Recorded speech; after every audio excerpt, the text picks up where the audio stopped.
Hey there, internet friends, and welcome to That D Plus Show. Class is in session for the only show from that nerdy site that lets you know what kind of quality to expect right from the name.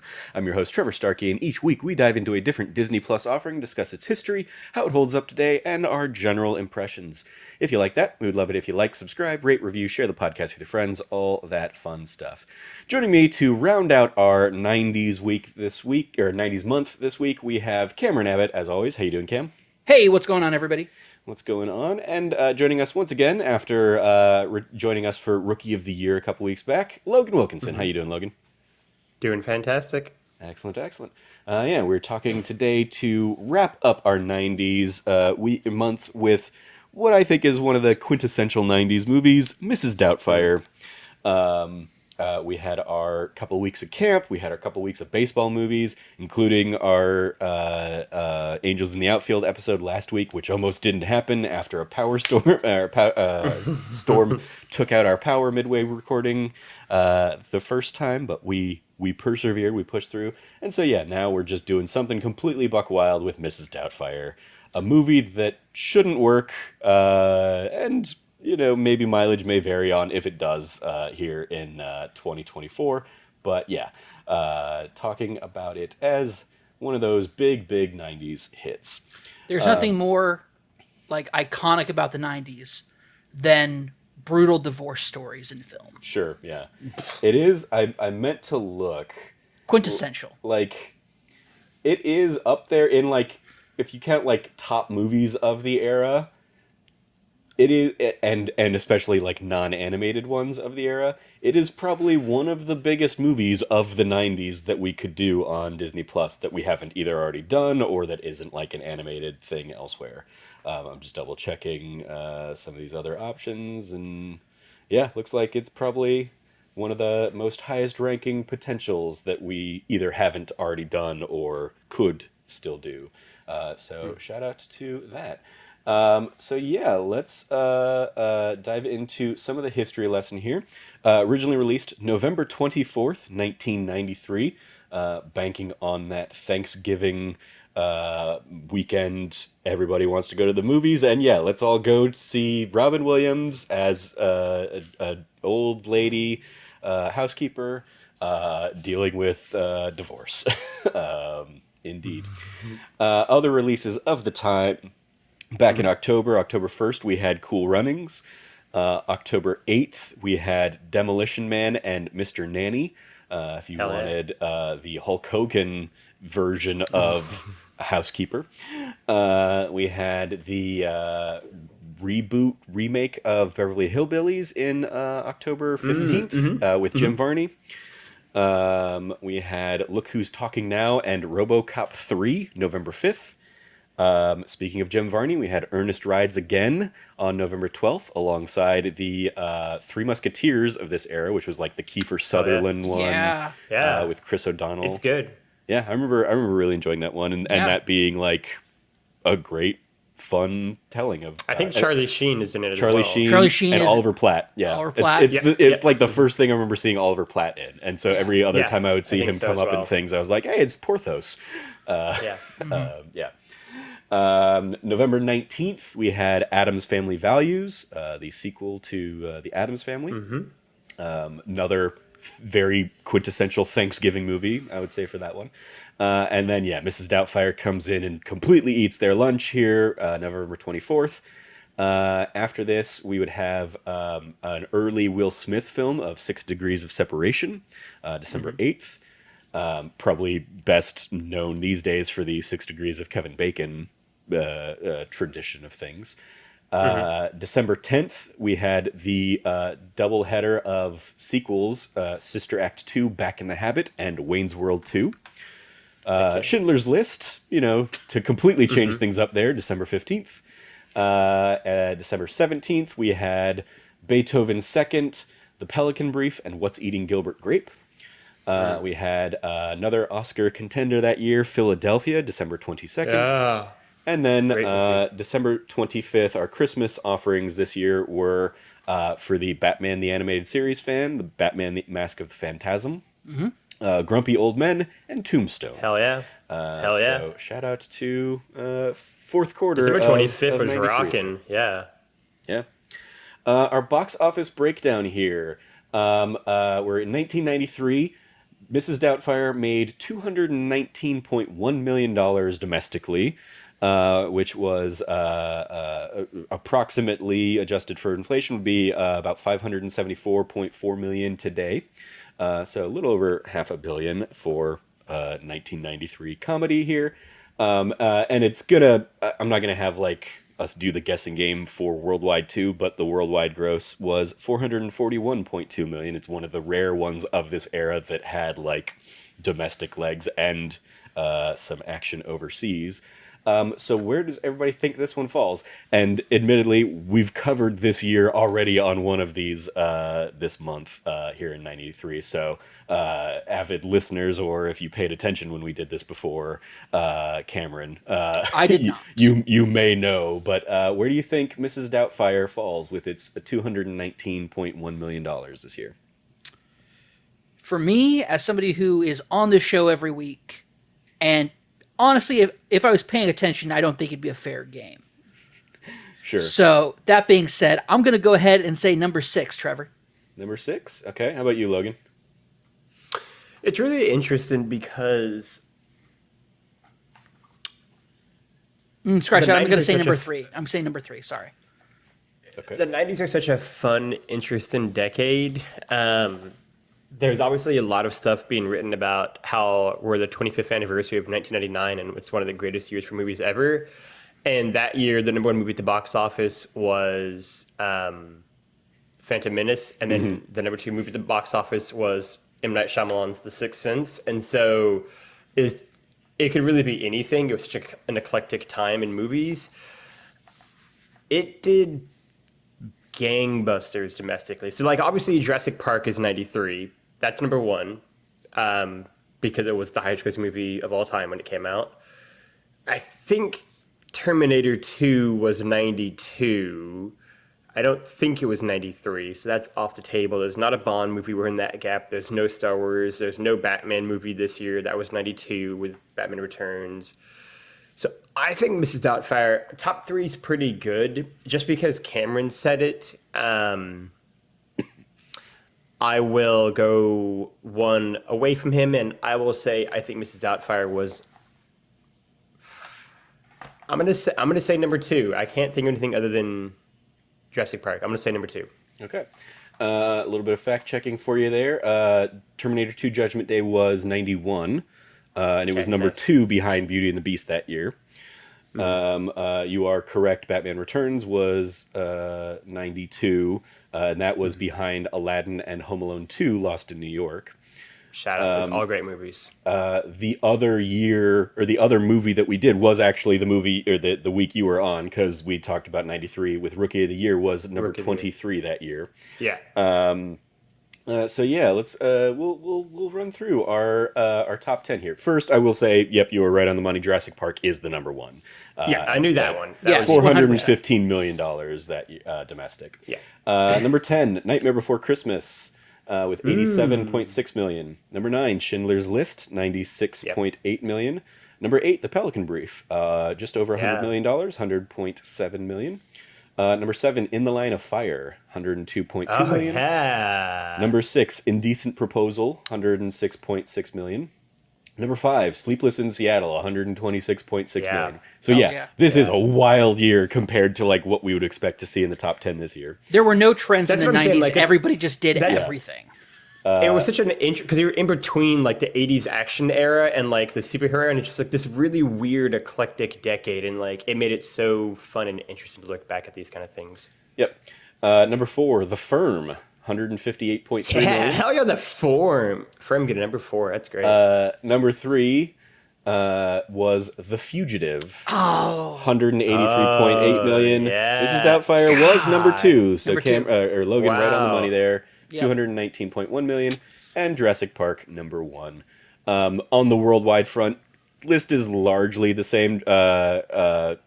Fugitive, or Schindler's List bumps up a little bit. It's number 4 in worldwide. Yeah, wow. Cliffhanger jumps up into the top 10, number 7. Hell yeah. Philadelphia jumps into the top 10 at number 9, but yeah, number 10, Pelican Brief, number 9, Philadelphia, 8, Sleepless in Seattle, and then we already covered all the others, but yeah. Shout out to Cliffhanger. That's fun. That's a fun one. Yeah, Jurassic Park worldwide over $1 billion, $1.05 billion that year. So shout out to Jurassic Park just going ham. And Highest movie of all time. As I was kind of alluding to earlier, like this is like looking through the '90s movies. This is pretty much the highest ranked, like a number 2 movie.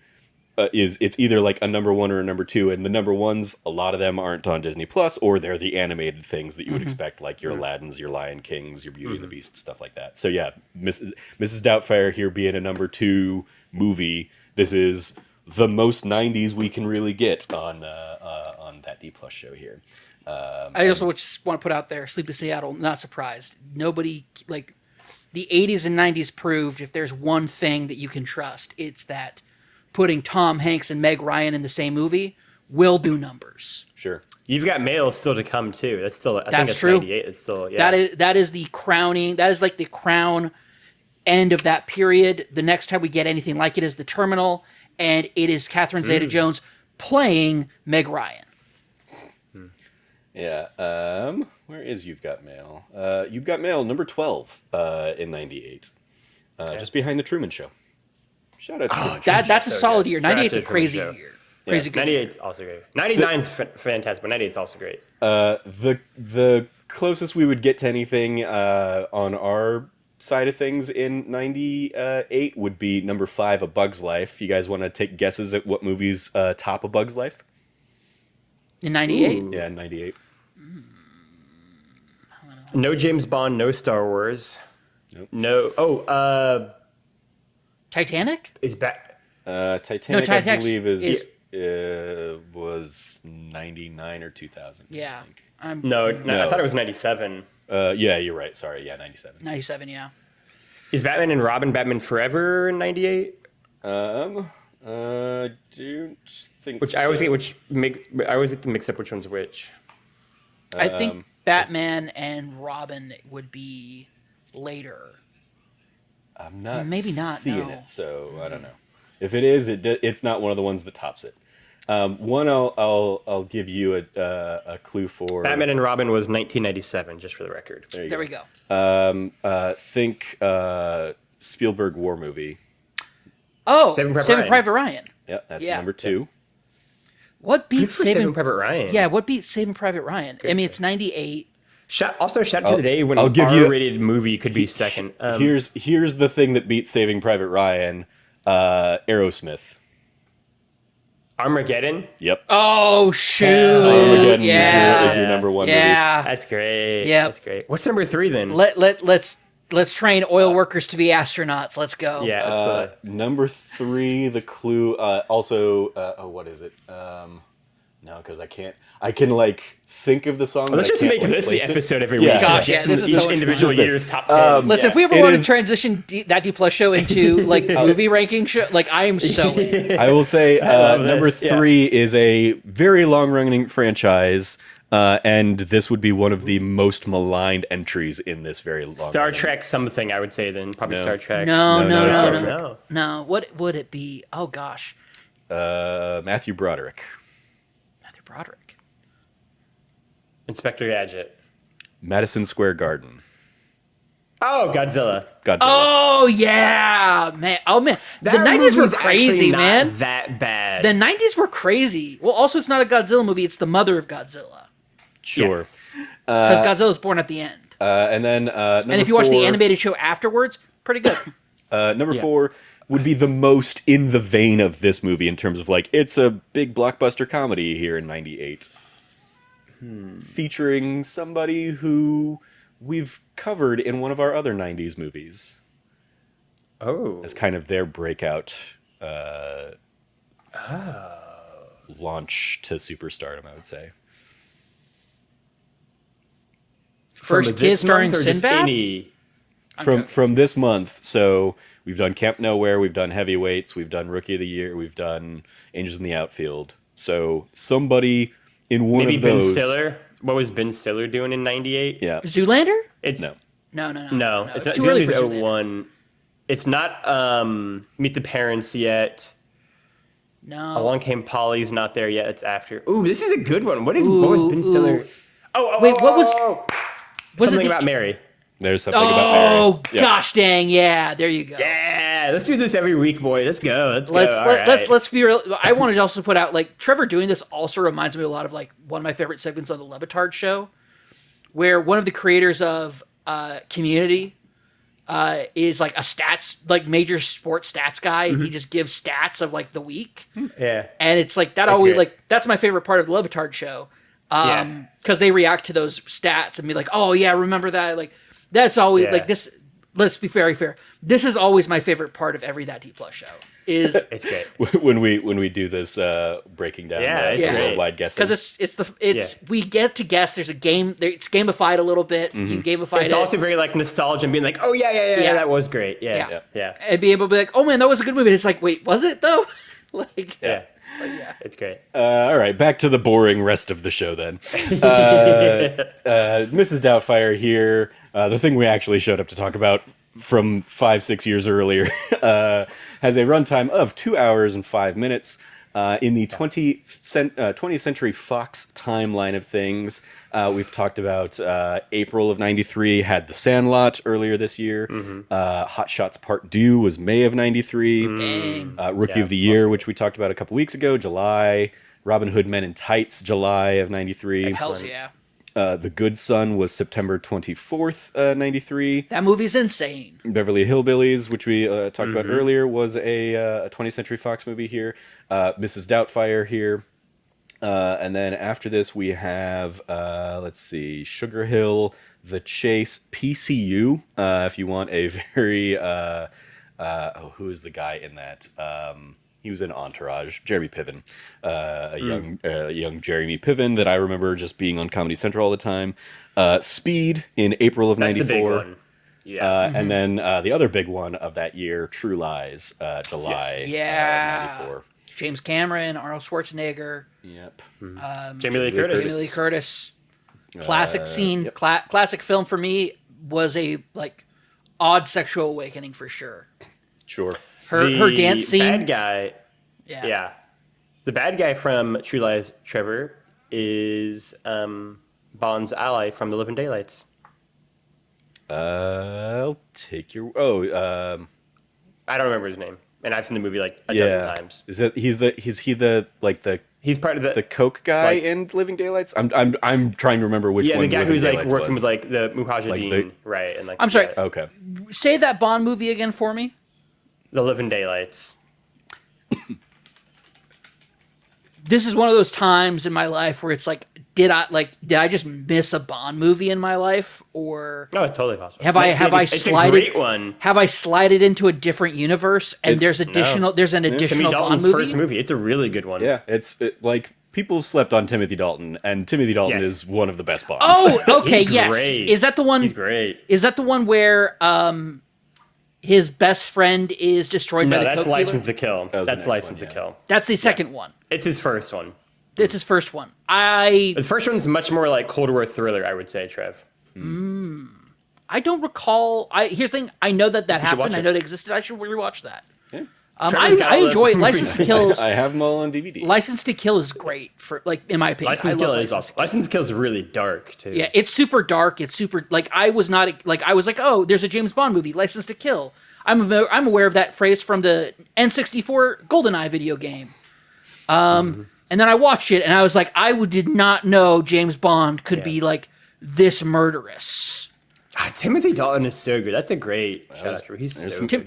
the 80s life. Shout out also to Yeah. Beautician and the Beast, starring Fran Drescher and Timothy Dalton. Absolute certified Abbott family classic. There you go. Oh, all right. Well, back to Mrs. Doubtfire once again, but we will have obviously our own Bond connections here, given I was gonna say. pre-Bond Pierce Brosnan.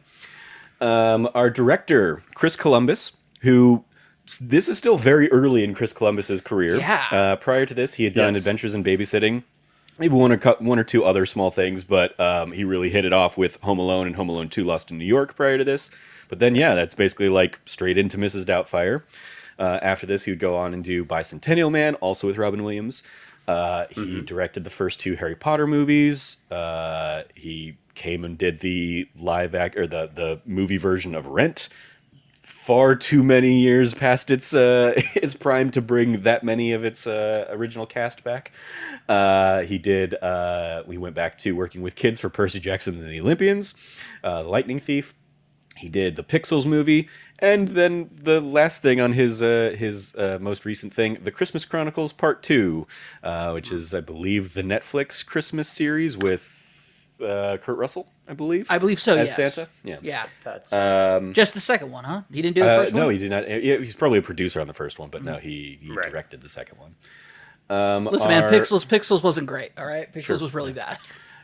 He's much more doing things like on the producerial side of things these days. Sure. Yeah. Our writers here, the writer of the Alias Madame Doubtfire story was Anne Fine. And then our writers for the screenplay, Randy Mayim Singer and Leslie Dixon. Randy Mayim Singer debuted with Mrs. Doubtfire. They also wrote Hudson Street, Jack and Jill, Tooth Fairy, with The Rock, right? Yeah. Was that The Rock or was that Vin Diesel? That was The it's The Rock. Rock. The Rock, because Vin Diesel was the pacifier. That's correct. Yes. You are correct. And then Randy also wrote Alvin and the Chipmunks: The Road Chip, whichever one take that your word for is it. in Yep. the Alvin and the Chipmunks movies. Leslie Dixon wrote the 1987 Overboard. She also wrote Look Who's Talking Now, then Mrs. Great Doubtfire, The Thomas Crown Affair, another Pierce A Brosnan. great movie. Great movie. Pay It Forward, Freaky Friday, speaking of Jamie Lee Curtis.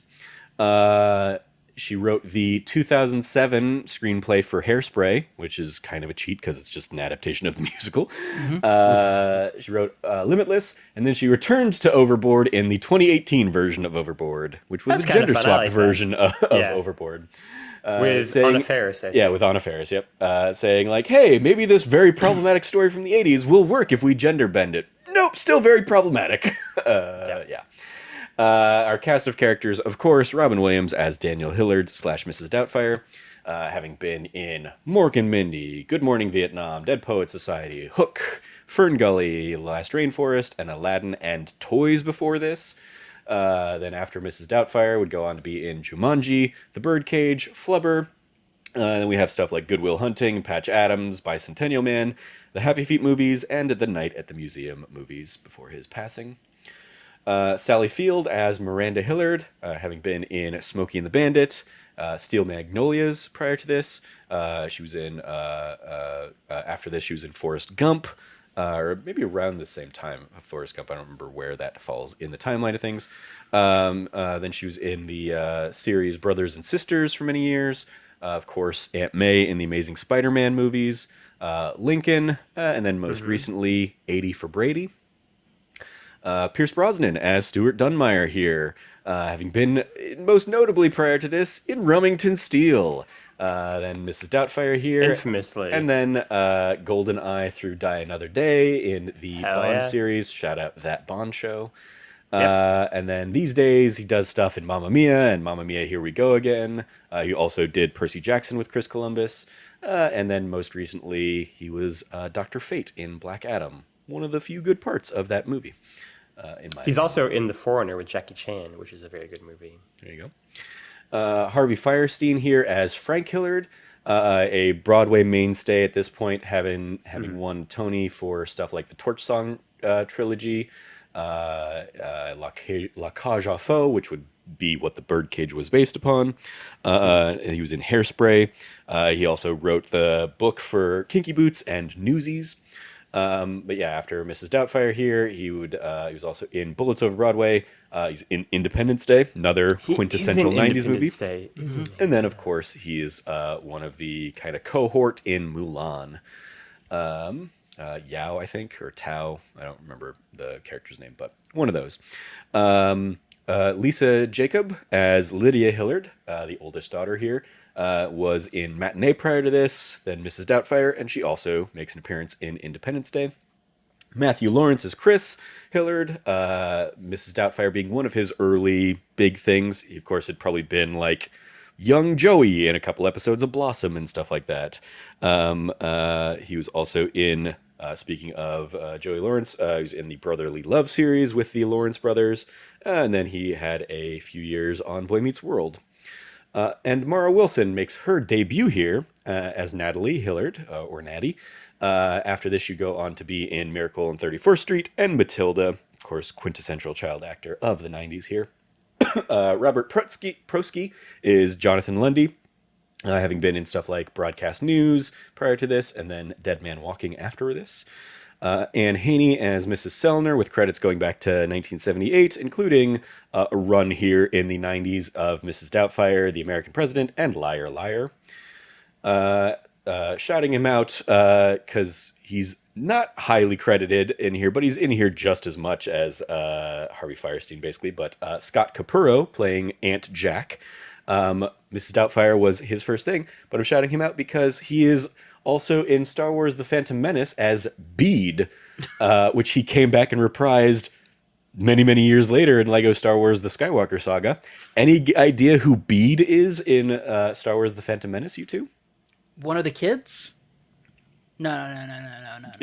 You think after this he went and played one of the kids? No, when you said Bede, I was like, that sounds like one of Anakin's dumb little one of friends. Anakin's little friends. Yeah. No. Bede, is that Bede? Is that the announcer? The one half of the announcers? It is. It is the non-Greg Proops announcer. So the one that doesn't speak Galactic Basic or whatever. Okay. But yeah, he came back and reprised the role. He also plays the announcer in Star Wars Episode 1 Racer on the N64. Oh, nice. Yep.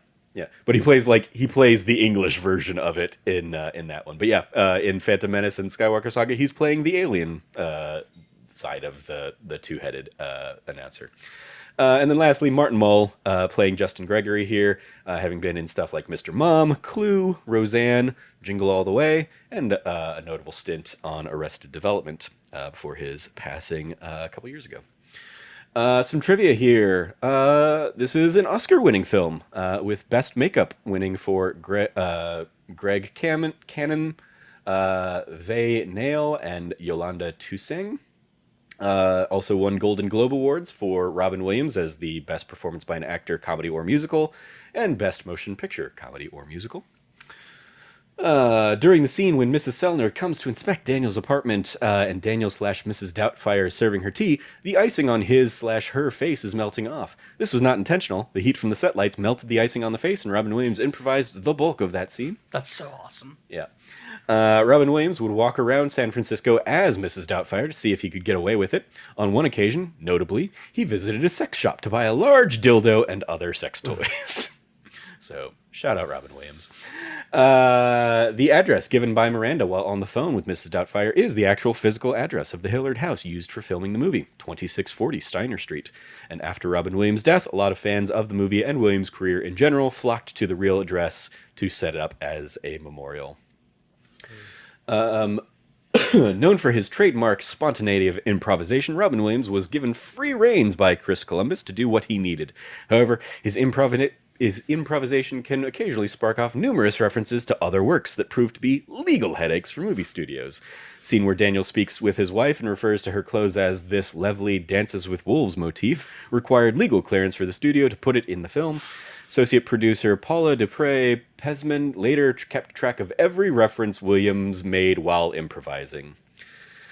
Originally, Stu Dunmire was going to be the villain and was going to be an arrogant, snobbish, and dislikable that he was secretly going to have Lydia, Chris, and Natalie sent away to military school so he could have Miranda to himself. But when Pierce Brosnan was cast, character was rewritten and was more likable and caring and more suited to Brosnan's personality. The only thing about the character from the original script that really remains intact is Stu calling Daniel a loser at the swimming pool. Then similarly, the producers originally fired the original screenwriter because of an quote-unquote unhappy ending where the parents don't get back together. But after several rewrites with a different, quote, happy ending, they realized that the original ending was, in fact, better because they did not want to create the illusion that divorced parents will eventually get back together. So they rehired the original writer and went back to the original ending. So yeah, that's what I've got for the trivia here. So how does this one hold up, everybody? Cameron, you were saying before we started that you have a very different look at this movie now, all these years later, compared to when you were a kid watching this growing up. So what do you want to jump in on with here in your Mrs. Doubtfire thoughts? First things first, Stu's right. He's a loser. Yeah. Outright. Like, that is one of the best things that I've realized after watching this is like, oh,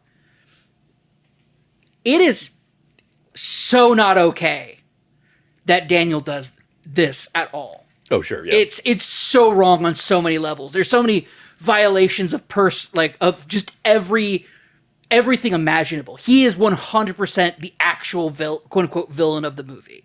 But it's also his journey to make. Like, this isn't a story about heroes versus villains. It's this hero about, like, this is not a good, this is not a good parental figure. This is not he's loving. He's deeply loving. But he is not well adjusted. He is neurotic. He is super, I wouldn't say he's narcissistic, but he's super involved in, like, I'm right. Of course I'm right. Yeah, there's definitely, like, a self-involved, like, he doesn't put Miranda's thoughts or feelings into anything first at all, and that's obviously why we get the divorce at the beginning of the movie.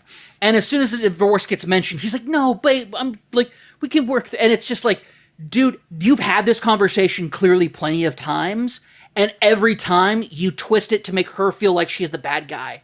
And we get that later on when she goes, "There are times I just like went to bed crying myself to sleep," and you see the reaction he has of like. This is like Mrs. Doubtfire. It ends up being like this cathartic therapy to help him grow. And at first it's like, oh, $300 a week. Cool. In today's money, that's like $1,200. Not really, but, like you look at it, like everything about it, he's going about it for his own selfish purposes. And he ends up coming out of the back end of it very changed. And it's clear about that growth each time the kids have a dinner scene with him at his apartment, how much he's grown and changed.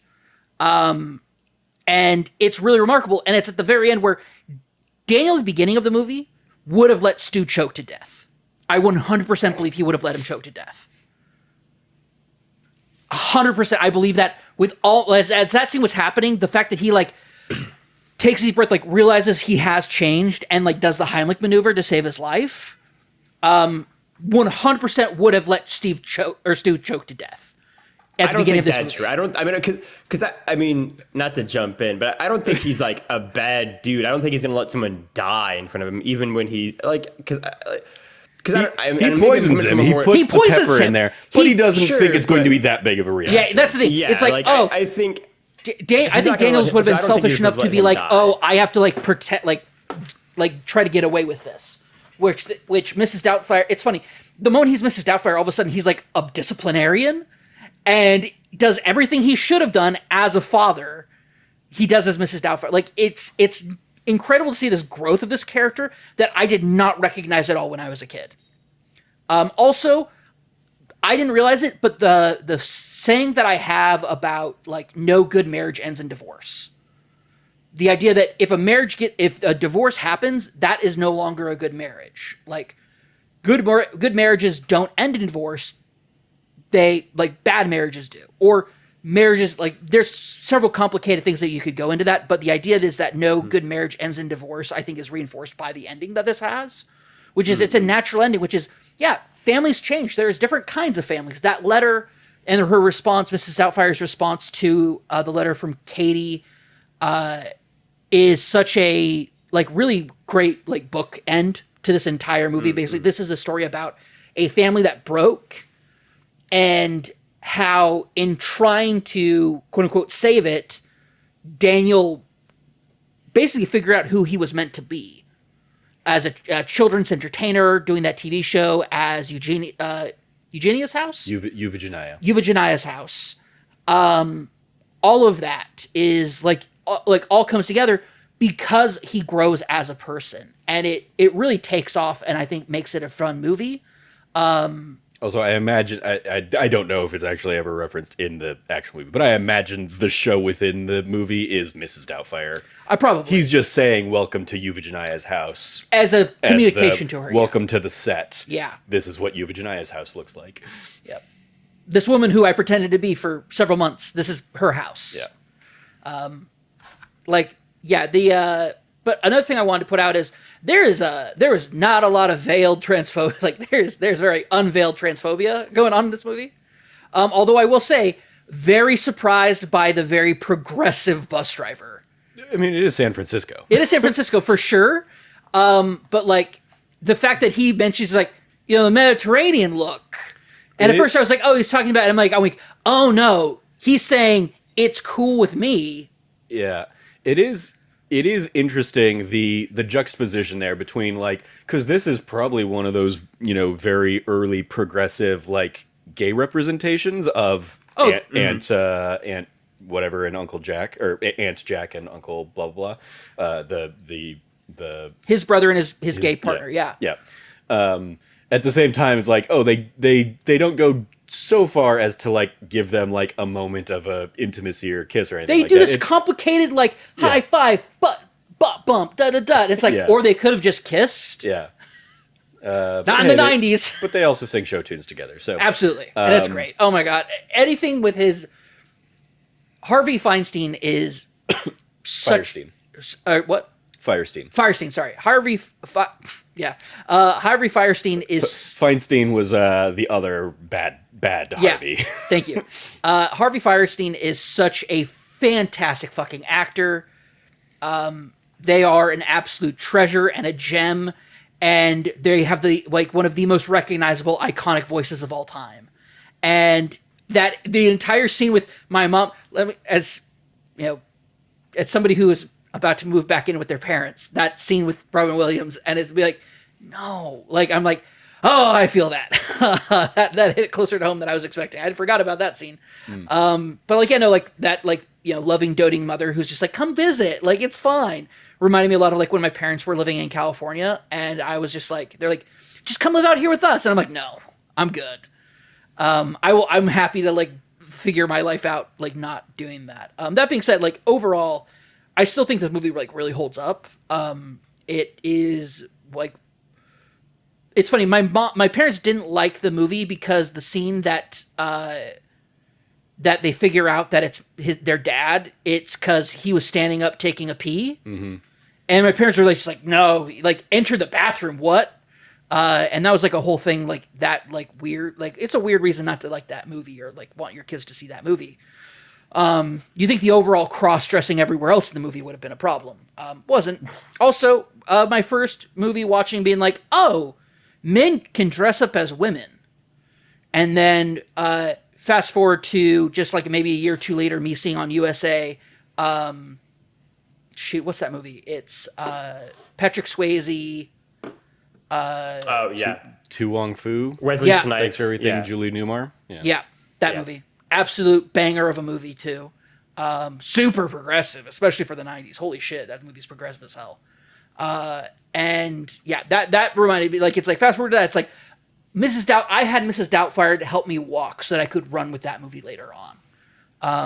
And then later I would be a husband and wife on stage for many months in my very small stint as a professional actor. So. All right. Logan, what do you think of this one? How does this hold up? Yeah, I mean, Robin Williams is such a universal and ubiquitous 80s and 90s and 2000s presence, right? I feel like we all sort of grew up with him as a presence in our lives, and he's great. I maybe think he's less bad than Cameron. I don't have quite such a harsh stance on who he is. I don't think he would have let a man die at the beginning of the movie. I do think the movie's a lot about his growth. I also think the movie's a lot about Miranda's growth, because I also think she's not great either. She's also a very deeply flawed person who takes his kids away kind of just purely out of spite in a lot of Oh, ways, 100%. and then sort of recognizes this. And so I think the movie, I think one of the things that most appeals to me about Miss Doubtfire is that there isn't a bad guy, right? Like I'd sort of remembered Pierce Brosnan being worse than he was, and then watching it again, it's like, oh no, he's like totally fine, right? If they'd had a Mrs. Doubtfire 2, I would have imagined him to be like the stepdad at that point. The new stepdad, like in the Santa Claus movies, where he's just like there and like he's just part of the family in all these movies that go on, right? Like he's very much like Judd Nelson, right? And so he's got this presence to, I think, be an actual genuine loving guy. Judge Reinhold. Judge Reinhold, yes, thank you. I was like Judge Nelson. No, very different. Judge Reinhold, yeah. Very different guy. Yeah. I will say, like, But- absolutely shout out to that as well.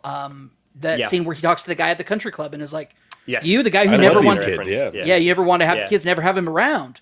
You gotta like ship him off." And, like, wasn't there a scene? Didn't he say something about like shipping them off to school or something? I was saying that was the. I must be his original conflating it in plot. post. Sorry, my bad. Yeah. But the whole thing that he was like, "No, like I love these kids. These kids are amazing. Yeah. Like, you know, they need like hell. They need like." And from his perspective, only hearing from her side of things, they do Right. need a father figure in their life because their dad is kind of a fuck up. And Yeah. he's right. And the nicest thing he could have said about Daniel, from the information he had, is he's a loser. Yeah, in a lot of ways. Yep. And I think, it's really great, and I think it shows the reality of, you know, the breakup of relationships and, you know, a family that might not be a kind of singular nuclear family, but is a new kind of family. And I think, in a lot of ways, what I take away from Doubtfire is how well of a depiction of a family and parents and their flaws and shortcomings and how they kind of try to overcome them and still remain imperfect but better. Especially for like a 90s comedy, which at its core is a very obviously kind of silly, over the top concept for a comedy, and then to have this really thoughtful, I think, genuine family drama at the heart of it, I think was one of the most surprising things to it, and how, you know, charming Pierce Brosnan was just a great reflection of like, oh yeah, we don't need a bad guy in this kind of movie. The bad guy is familial trauma, and it's just overcoming that, and I really like that aspect, and I think the cast all works together really well. I think whether it's Robin Williams, Sally Fields, or Pierce Brosnan, they give a lot of just kind of genuine humanity to their roles. And Sally Fields and Robin Williams in particular have really good, long married chemistry together, I think, right? Like it feels like a relationship 15, 20 years into it, right? And a relationship 15, 20 years in that's not going great, right? But there are still those feelings of caring about the person, in love with the other person. And then on top of all that, really thoughtfully written and acted drama is some genuinely really, really funny sequences throughout the entire thing. And so many great, you know, sight gags and, you know, visual goofs. And as excellent as a kind of like verbal improvisation actor that Robin Williams is, in a lot of ways, I think he is an actor who also would have really fit into like the silent eras of films, because he's so theatrical and so kind of larger than life in his acting movements and his physicality, that in a lot of ways you can just kind of mute the movie when he's on and understand exactly what's happening, whether it's a comedy scene or a dramatic scene. He conveys so much with his face and body. And every time I watch a Robin Williams film, I feel like I'm reminded of that. I watched Jumanji like a month ago, and I, again, was reminded of like how well he carries kind of melancholia and like sadness to him, and also in the same flip of a switch, like joy and exuberance, and you don't really need to hear anything he says. And so I think he's also great for that way as well. Yeah, I think there's I think there's a lot there, especially just kind of knowing the demons that Robin was dealing with for so much of his life and career, that there is like finding a new light in that and seeing those like really dramatic moments and how well he shines in that, and the constant flipping of the switch. A lot of the trivia kind of touches on the idea that like a lot of like he does this movie because of his own like struggles and issues with his marriage and his feeling bad about not being with his kids and stuff like that. And there are elements to this that are like, yeah, that you see the dramatic moments of Daniel, and it is, you know, up there with him doing Goodwill Hunting, or his much more dramatic What Dreams May Come, and Patch Adams, those right, kinds of roles Dead that Poets. like people were like, oh, he doesn't just have to be the big goofball all the time. This is very much a movie, much like in our conversation last week, we talked about the idea that like I didn't remember any of like the, you know, deadbeat dad subplot of Angels in the Outfield, and that was very much just yeah, I forgot my that, yeah. my memory of Angels in the Outfield was the trailer for Angels in the Outfield, and I just thought it was 90 minutes of that. It's sad. Yeah. Kind of the same thing here, where like my memory, I haven't watched Mrs. Doubtfire in probably many years, but like my memory was much more geared around like the fun slapstick things and the Right. Mrs. Doubtfire-ness of it all, and yeah, like her lighting herself on fire, or just the various like her, you know, attacking a mugger, or yeah, the especially like the sitcom, you know, 90s sitcom back and forth at the end of like he's got to do both meetings at once kind of thing, but hey, at least they're at the same restaurant. I told Trevor before we started recording, that scene fills me with so much anxiety as an adult. Yeah. I had to pause multiple times, just be like, it's okay. But yeah, like watching it now with the eyes of a, you know, an adult, and like seeing that this is so much more a like meditation on the dissolution of a marriage, and the impact that has on everybody, the father, the mother, and the kids especially.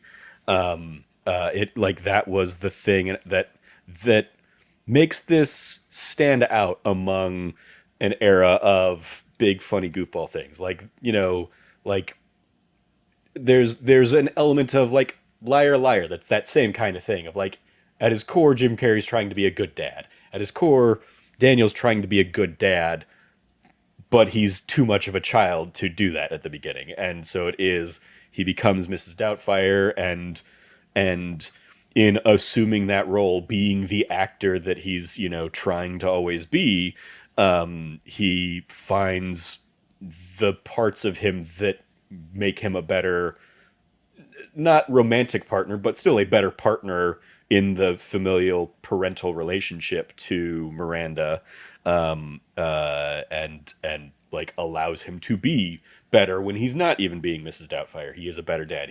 He's got his shit together. He's got the house clean. He learns to cook, and so he can do that on all sides. And yeah, there are elements too where I'm just like I always forget like the opening animated sequence of this, where he's just doing full ADR for the full cartoon kind of thing, here after it's been animated, and it especially knowing like the Aladdin-ness of it all. It's like, oh, he gets fired from that for doing what makes Aladdin be a big giant blockbuster success. Yeah, that sounds about right. Because that's the thing, that if you're not Robin Williams and you don't have Robin Williams' level of fame and success, you can't get away with doing that kind of like, yeah, I'm going to impose my morals on this and say that this bird shouldn't be smoking cigarettes, and I'm going to impose this thing for the sake of my own ego. Yeah. Yeah, he's not a good guy. He's not a good actor. Kind of at the beginning, he's not. Yeah, I'm much more in the camp of Logan of like, yeah, he's not a bad guy that would let somebody die. That is Right. very much Cameron quintessential, like taking it a little bit too far for the reality of the world.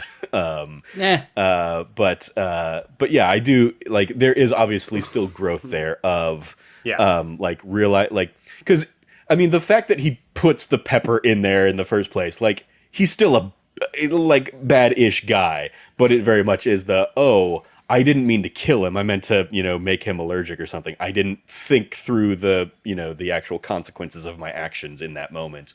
And so I'm going to, sorry, I need to leave this and go away. Is he really allergic to pepper, or is he just that white that he can't handle any spice? Sure. Yeah. There's a deleted scene that the head chef catches Mrs. Doubtfire putting the paprika in there, or the cayenne pepper or whatever it is, and she basically plays it off as she's some secret master chef or something like that.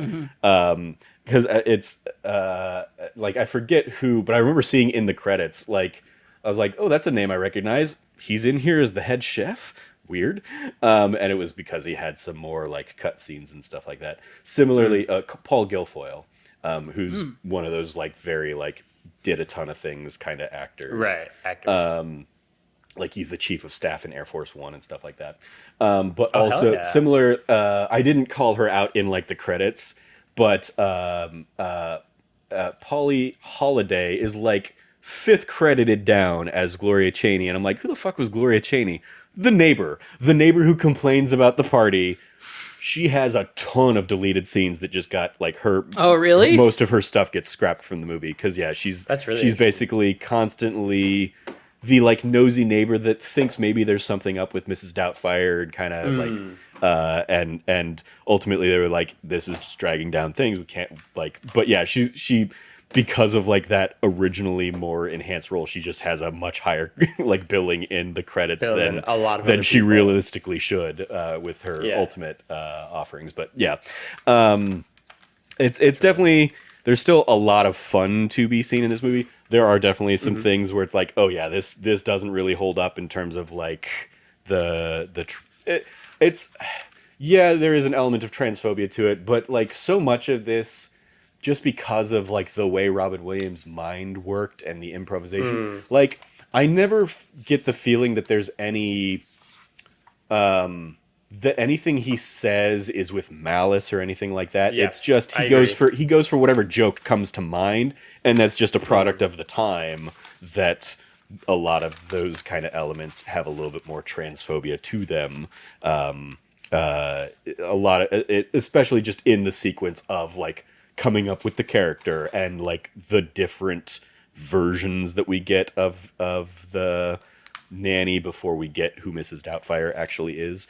There's just a lot of that where it's he was just doing, and a lot of this is in the trivia stuff, Chris Columbus just had a couple cameras going at all times because they never knew what he was gonna get and what they were gonna get from him. They would do 2 or 3 versions of the script, and then they just let Robin play.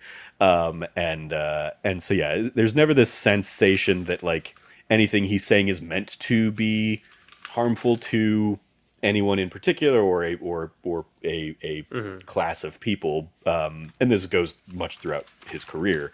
It's just kind of it was the nature of his beast. And there are things in Aladdin where it's oh, that's a weird, vibe, nowadays, with some of his accent work and stuff like that. But he was just doing it because that was where they found the joke popped into his mind, early 90s and stuff like that. So, but yeah, again, there's also the this is in San Francisco, and you do get moments of the very flirtatious bus driver really being okay with what he sees in terms of hairy leg Robin Williams there. We get the weird kids that are across the window who are so thrown back by seeing him changing between Mrs. Doubtfire and whatnot. But but that also gives us the great sequence of the mask falling to the ground and the no, and just the Deus Ex garbage truck. Yeah, and the cake and the face and the cake kind of thing. Yeah, obviously that being one of the most iconic visuals of the movie. So yeah, there's definitely a lot of fun here. And shout out also to after Mrs. Doubtfire leaves the room, she takes a bit of the cream and goes she on her face. And rubs it on her face. Rubs it in. It's hilarious. Yep.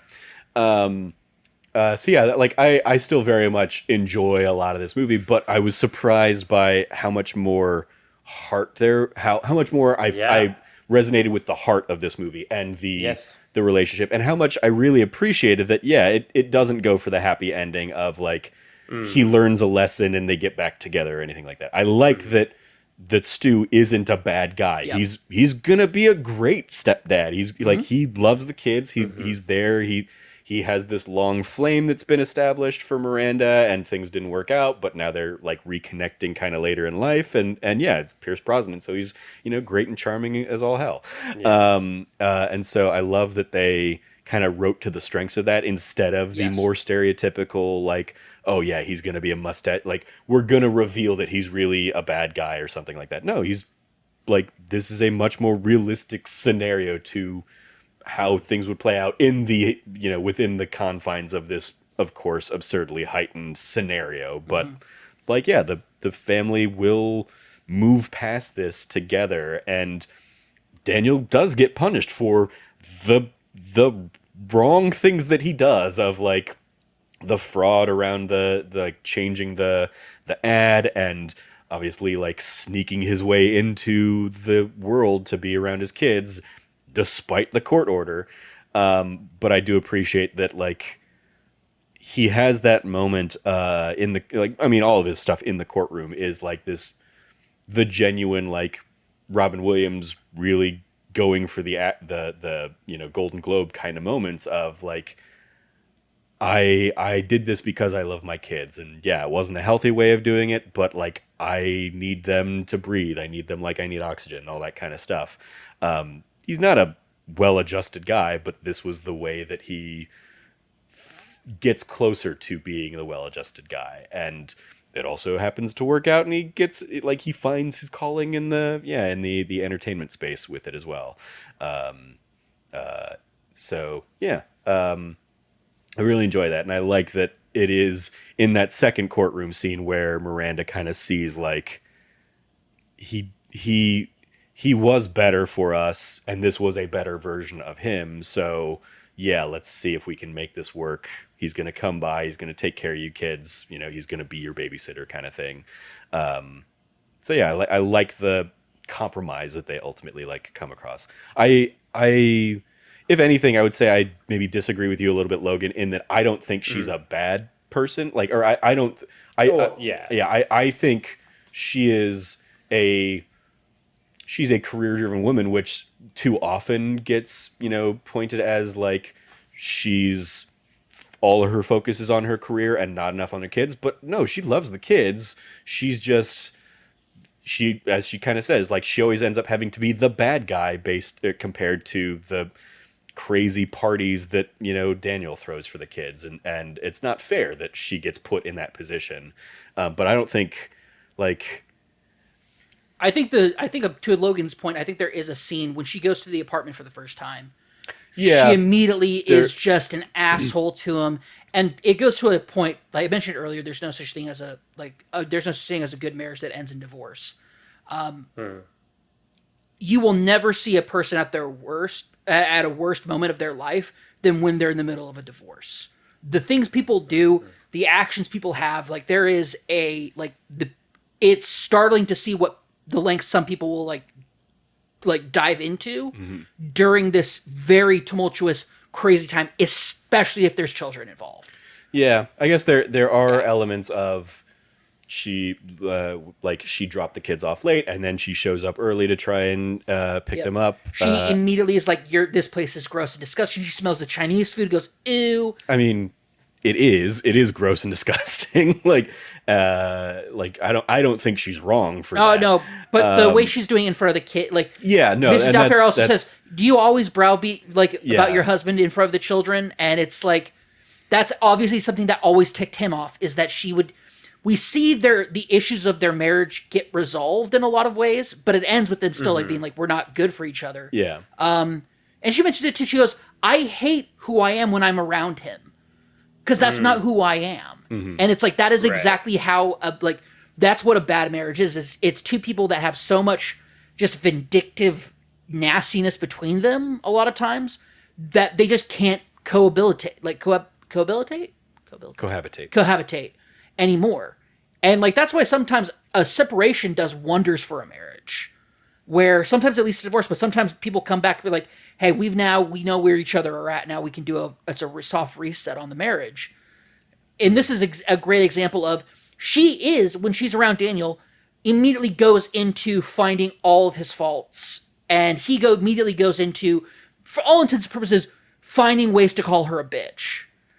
And it's like, to the point where like, he says something awful in front of his kids about like, I'm your parent too, damn it. Out of his frustration. And the 5-year-old says that too. Mm-hmm. When mom is considering maybe letting him be a babysitter, now is a moment when the child utters the truth. And it's like, Daniel's not ready to like, this is just his way of finding a way back into the family at that point. And it's a tough situation to see people in real life. Even fictionally in Mrs. Doubtfire, because this is not who these two people are. This is the worst version of themselves. You're the worst version of yourself during a divorce. I've seen it happen time and time again. People who I know to be loving, good, caring people turn into the nastiest, most vindictive, pettiest people you can ever imagine when they're in the middle of a divorce. It's tragic. Right. Yeah, and we get those moments where they are, because they are effectively like trying to win the kids over to their side instead of being like what we get by the end of like, hey, like it's best for the kids to have both of us in their lives, and the realization of that. And yeah, I think the final letter that you kind of touched on earlier, Cam, that Mrs. Doubtfire kind of recites, and we get that like great voiceover as like the family unit kind of gets reunited a little bit, is a great thesis for the movie of like, hey, it's okay that it's not going to work out because families come in all shapes and sizes, but know that your parents love you. That's the important thing, and they're going to do whatever they can to be there for you. And hopefully you'll get some kind of semblance of the little quote unquote happy ending that we get in this, even if it isn't the like stereotypical, and they all lived happily ever after. They all got back together and everything was great. Yeah. Any other favorite moments or anything anybody want to shout out before we dive into the report card? I'm trying to think of one we haven't already mentioned. Right. A drive-by fruiting. The drive-by fruiting. The drive-by fruiting is really good. Yeah, that's exactly what I was going to say. Any of Daniel's, Mrs. Doubtfire's pettiness towards Stu at all? Great. Oh, I found this outside. Oh, that goes to my Mercedes. Oh, terrible things. Like, dick move. Mm-hmm. By the way, that is also like where several young people in my age were inspired to steal things from cars off of. The hood ornaments, yeah. Yeah, the hood ornaments. It's like one of the, I think one of the deleted scenes is the neighbor seeing Mrs. Doubtfire do that and kind of like that being like what are you doing? What is your end game, Mrs. Doubtfire? Why are you trying to intervene here? Straight out saying you have a small dick to him. Mm-hmm. And Stu just endearingly just like doing everything he can to win Mrs. Doubtfire over. But my favorite interaction is at the pool when she goes, "Oh, you devilish man. Like you should get in a bathing suit. Come join us." Like, "Oh, you devilish man. You just want to see me in a swimsuit." And it's like, there's an entire world out there where that's not an antagonistic, like there's a version of this movie where that's not an antagonistic relationship and it's fun. Mm-hmm. But it's not in this movie and it's still okay. Like it's still great. Yeah. All those moments are just like terrific of just like looking, like comparing, like he's rich, he's like buff, he's tall, he's Pierce fucking Brosnan. Like he was in the Pelican Brief that year. Like absolute hunk. And like compare it, like I prefer my men short, hairy, and funny. Like outright, like just outrageously good time. What an outrageously good time this movie is. Yeah. I will since we talked around it a little bit. I love the end sequence that does go full 90s sitcom of like, all right, I've got the opportunity of a lifetime. I'm going to have this great dinner with the boss at the studio. I'm going to be able to pitch my ideas to him. And we're going to go to this fancy restaurant and happen. oh, it's your birthday and we're having the birthday thing at your favorite restaurant, which happens to be the exact same restaurant. Okay, fine. I'll make it work. I'll figure it out. I'll make it work. And the like the back and forth of like, oh, he's going to the non-smoking section. Well, we need to go to the smoking section. I didn't know you smoke. Oh, yeah, I need it in my life. Like the justification to give him the ample room to go and do what he needs to do and do the kind of back and forth. The like, hey, I'm calling. I'm letting him know I'm running late. The like he shows the classic moment where he shows up in the wrong outfit and immediately sells it as like this is the pitch. I'm gonna be this character, and also like the fact that like the guy's just there. I mean, here's one of the like, oh, this doesn't hold up great. Very sleazy. Wants a young, wants the young, flirty waitress or whatever that Daniel kind of alludes to. But the fact that they're just like tossing back whiskeys and it's just like he's getting drunk, which also is leading to Daniel not making good decisions. I love I love how that heightens everything, and it is okay. We knew this wasn't gonna last, so here's the best way to have all of Daniel's like things converge in one point in one moment, and we get the payoff to Mrs. Doubtfire earlier saying she knows the Heimlich maneuver, so she gives that to Stu, and that Chekhov's Heimlich maneuver. Chekhov's Heimlich maneuver, the mask, being halfway down the face. The fact that I also like that. I like that the two older kids learn what's going on and know what's going on halfway through the movie, but we can't tell Natty because she'll ruin the whole game, and kind of great bonding relationship there. Shout out to Mrs. Doubtfire out there playing soccer with Chris and that kind of stuff. And yeah, being like at that point, he like they're in on it, and he's just being a good dad to them, and they're like they realize what kind of trouble he'll be in, and he says what kind of trouble he'll be in if this all gets spoiled. The only way they'll be able to see each other is through a pane of glass. So yeah, I love how this brings everything together and resolves in that sequence. And then, I kind of forgot that we have so much more of the movie after that of the courtroom, and he loses everything, but he gets like it worked, and he gets the show, and Mrs. Doubtfire comes on the TV, and the kids in the height of missing her and that character gets that, and the fact that like Miranda doesn't just immediately go down. It is, we've been watching the show all week kind of thing. The show's a success. Like I like, and I like that like even there, they have it out in the like in Mrs. Doubtfire's house on the set kind of thing of like, you took my kids away from me, Miranda. What do you want me to say? Like, of course I'm pissed. And she's like, I don't want it to be about that. I want to find a solution here that can work for everybody. And yeah, I think they do a good job. They nail the landing on it. So shout out to Mrs. Doubtfire here. All right, let's dive into the report card. We grade from A+ to F. Logan, I'll throw it to you first. What do you want to give Mrs. Doubtfire here? I'm going to give Mrs. Doubtfire I'm going to give it a B. B? Yeah, okay. I think it's, how about you, Cameron? I think it's really... No. Oh, no, sorry. Yeah, you can go ahead and espouse. Espouse sorry. you. Didn't mean to cut you. I thought you were just kind of like, it's a B, and we're moving on. But yeah. No, I think it's really good. I think it's way more heartfelt and in a lot of ways more of a drama at times than I'm being. I think Robin Williams is really great. I think Sally Fields is really great. I love that they didn't make Pierce Brosnan's character a bad guy, and he is just someone who could be the stepdad in the future, right? Like that's sort of the canon they're on. And so I really liked it. I think it is, probably one of Robin Williams, if not one of his top 5 movies. It's probably in that top 10 category for him. And yeah, I think it's really good. Cool. How about you, Cam? For me, it is an A, solid A.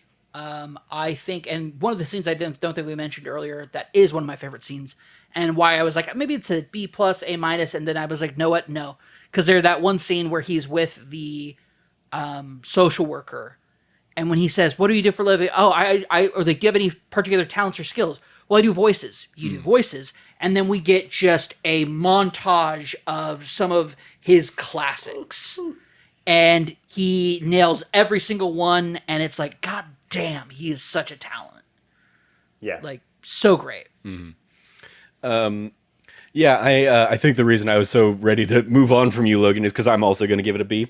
So I was basically just like right on. I was like, oh yeah, B makes sense. All right, Cam, what do you think? Because yeah, I think it's absolutely like a standout and a showcase, of course, for Robin Williams. But yeah, like coming back and watching it, there are a lot of like there are some pacing elements, and there are elements with I think any Robin Williams performance of this where it's like not all the comedy is going to hit because he is just doing the Robin Williams thing of a mile a minute, and so a lot of like it's there's a joy to seeing him do that, but also if you rein it in and you edit it down, I think you probably get a tighter option. And it's like every little run he does maybe has one or two that don't need to be in there, and you could have a tighter thing here looking back on it as, with kind of a more critical lens.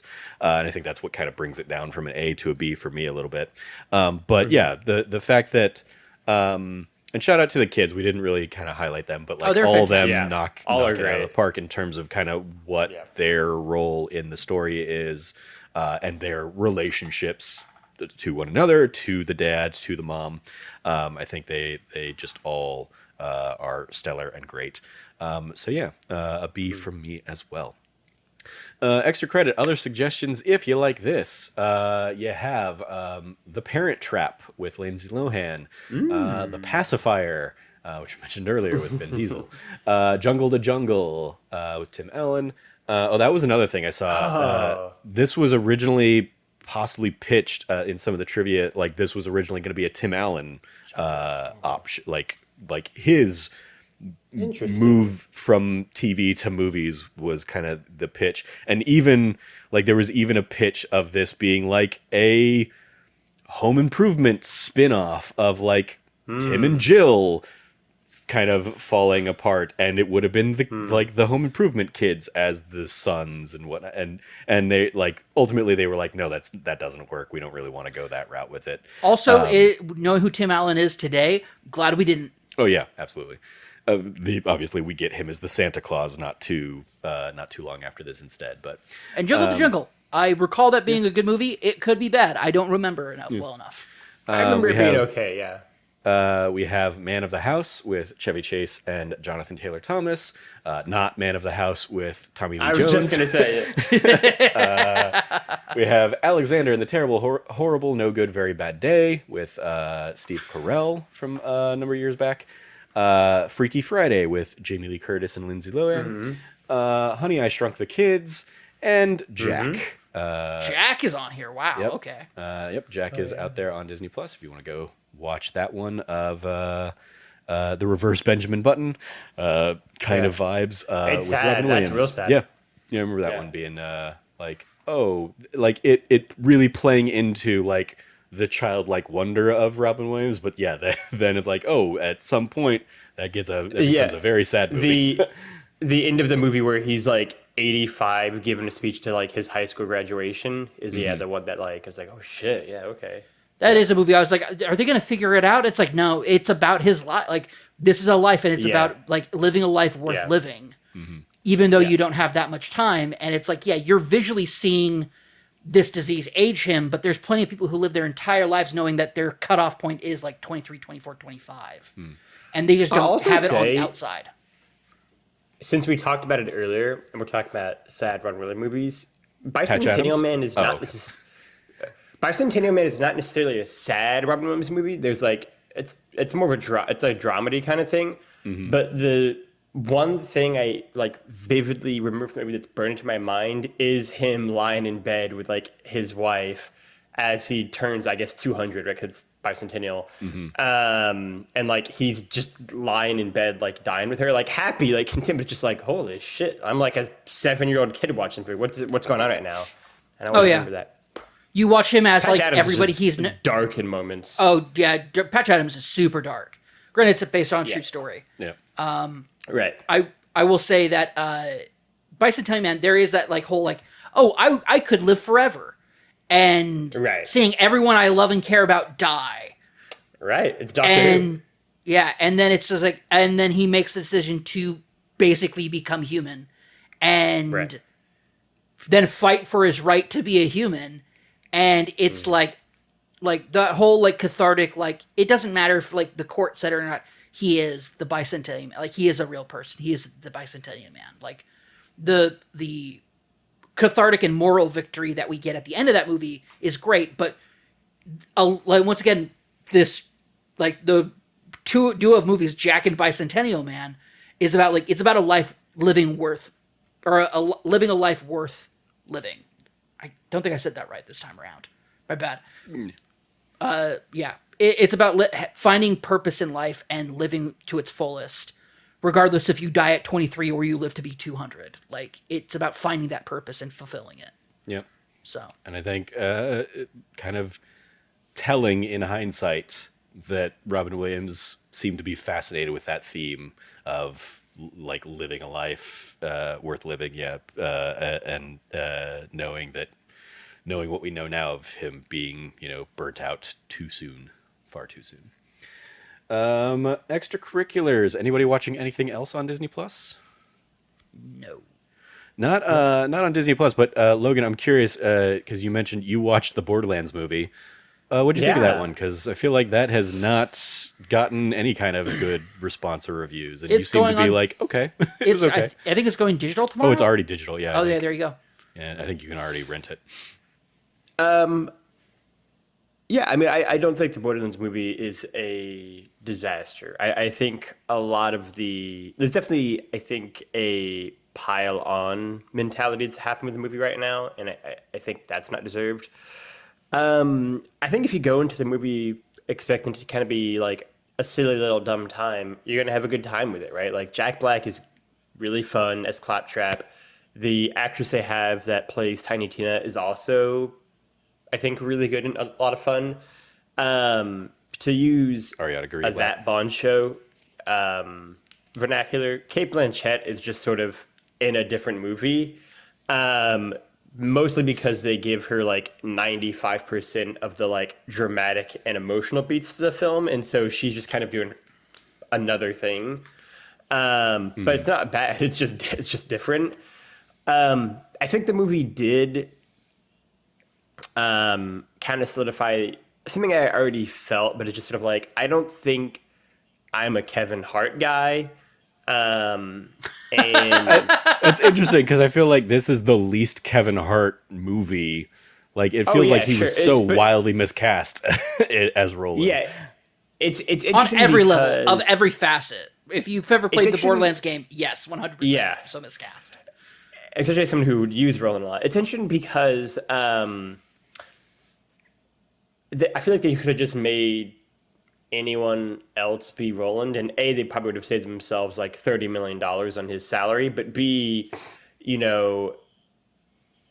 it's such a weird character. Because like the movie, mild spoilers for Borderlands, but like it opens with him, obviously, and then he basically just disappears for like 40 minutes of the movie, and then he comes back right in like the middle of the second act, and it's like, all right, I forgot you were in this, and he sort of doesn't matter. Like the movie is so much a Tiny Tina and Cate Blanchett's characters Lilith movie. Like it is the two of them are like the main focus, and Kevin Hart's just sort of like the third tier guy here, right? Like in some ways he gets less screen time than the Psycho.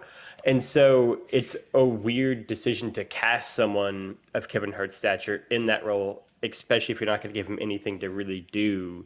Like his biggest moments are almost when they're in like Piss Wash Gully or whatever. And so it's like, I don't know. I think there are definitely odd moments and moments that don't work to it.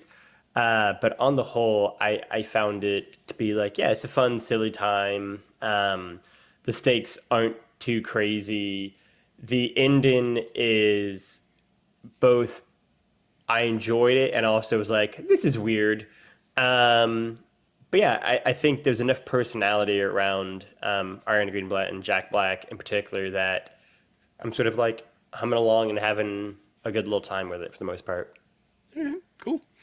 Yeah, I have virtually zero interest in it, in seeing it myself, actually. But it's fascinating because everything I've seen about it or heard about it kind of it points to like, oh yeah, this is like if this is basically just disregarding the fact that like, hey, we've been on a good run of like movie adaptations of video game stuff recently, between the Last of Us show or the Sonic movies or Detective Pikachu and stuff like that. It's like, oh yeah, this is very much a 2000s video game movie that, you know, has maybe some moments in there for levity and fun. Maybe fans of the game will like it, but maybe it's trying to bring in a completely new audience that, you know, doesn't know the game. But yeah, that like just compared to like especially the Fallout series this year on Amazon, it's like, oh, everybody like I watched the Fallout thing and was like, I'm gonna go back and replay Fallout 4 and put a ton of time into Fallout 4, and it feels like they kind of like they wanted the same kind of thing here with the Borderlands movie of like, hey, let's like we want to, especially knowing now in hindsight that they like have the movie come out and then like 2 weeks later at Gamescom they announced Borderlands 4 is coming next year, and it's like, all right, seems like you were hoping for a much better reception to this movie if you were trying to use that as like a stepping stone. But yeah, I mean, the movie reminded me obviously of playing like Borderlands with you, right? And I'll be excited to do the same thing next year with Borderlands 4. I really enjoyed this. Is my favorite moments of games playing with you for Borderlands 3. But like, I don't think the movie is bad, right? I think the movie is okay.